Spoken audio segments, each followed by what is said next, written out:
Hello दोस्तों, आज मैं आपके लिए तुलसी जी की कथा लेकर आई हूँ। हर साल 25 दिसंबर को तुलसी पूजन दिवस के रूप में मनाया जाता है। तो चलिए हम लोग शुरू करते हैं तुलसी कथा। एक बार शिव ने अपने तेज को समुद्र में फेंक दिया था। उससे एक महातेजस्वी बालक ने जन्म लिया। यह बालक आगे चलकर जालंधर के नाम से पराक्रमी दैत्य राजा बना। इसकी राजधानी का नाम जालंधर नगरी था।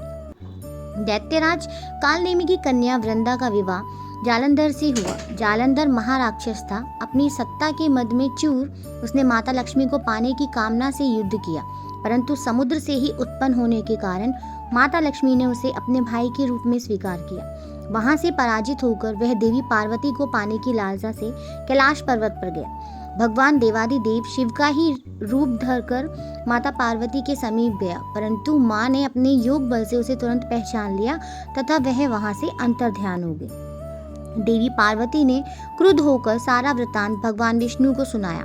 जालंधर की पत्नी वृंदा अत्यंत पतिव्रता स्त्री थी। उसी के पतिव्रत धर्म की शक्ति से जालंधर ना तो मारा जाता था और ना ही पराजित होता था। इसीलिए जालंधर का नाश करने के लिए वृंदा के पतिव्रत धर्म को भंग करना बहुत जरूरी था। इसी कारण भगवान विष्णु ऋषि का वेश धारण कर वन में जा पहुंचे, जहां वृंदा अकेली भ्रमण कर रही थी। भगवान के साथ 2 मायावी राक्षस भी थे, जिन्हें देखकर वृंदा भयभीत हो गई। ऋषि ने वृंदा के सामने पल में दोनों को भस्म कर दिया। उनकी शक्ति देखकर वृंदा ने कैलाश पर्वत पर महादेव के साथ युद्ध कर रहे अपने पति जालंधर के बारे में पूछा। ऋषि ने अपने माया जाल से 2 वानर प्रकट किए। एक वानर के हाथ में जालंधर का सिर था तथा दूसरे के हाथ में धड़। अपने पति की यह दशा देखकर वृंदा मूर्छित होकर गिर पड़ी। होश में आने पर उन्होंने ऋषि रूपी भगवान से विनती की कि वह उसके पति को जीवित करे। भगवान ने अपनी माया से पुनः जालंधर का सिर धड़ से जोड़ दिया, परंतु स्वयं भी वह उसी शरीर में प्रवेश कर गए। वृंदा को इस छल का जरा भी आभास न हुआ। जालंधर बने भगवान के साथ वृंदा पतिव्रता का व्यवहार करने लगी, जिससे उसका सतीत्व भंग हो गया। ऐसा होते ही वृंदा का पति जालंधर युद्ध में हार गया। इस सारी लीला का जब वृंदा को पता चला तो उसने क्रोध में आकर भगवान विष्णु को शिला होने का श्राप दे दिया तथा स्वयं सती हो गई। जहाँ वृंदा भस्म हुई वहाँ तुलसी का पौधा उगा। भगवान विष्णु ने वृंदा से कहा, हे वृंदा, तुम अपने सतीत्व के कारण मुझे लक्ष्मी से भी अधिक प्रिय हो गई हो। अब तुम तुलसी के रूप में सदा मेरे साथ रहोगी। जो मनुष्य मेरे शालिग्राम रूप के साथ तुलसी का विवाह करेगा, उसे इस लोक और परलोक में विपुल यश प्राप्त होगा। जिस घर में तुलसी होती है वहाँ यम के दूत भी असमय नहीं जा सकते।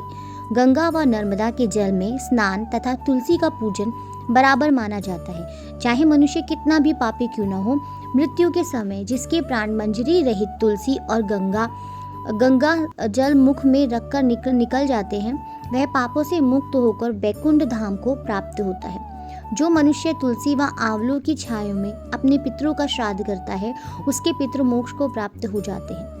उसी दैत्य जालंधर की यह भूमि जलंधर के नाम से विख्यात है। सती वृंदा का मंदिर मोहल्ला कोट किशनचंद में स्थित है। कहते हैं कि इस स्थान पर एक प्राचीन गुफा थी जो सीधी हरिद्वार तक जाती थी।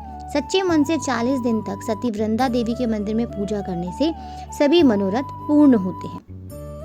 तो दोस्तों, अगर आपको ये कहानी अच्छी लगी हो, तुलसी जी की कथा अच्छी लगी हो, तो मेरे चैनल को सब्सक्राइब करें।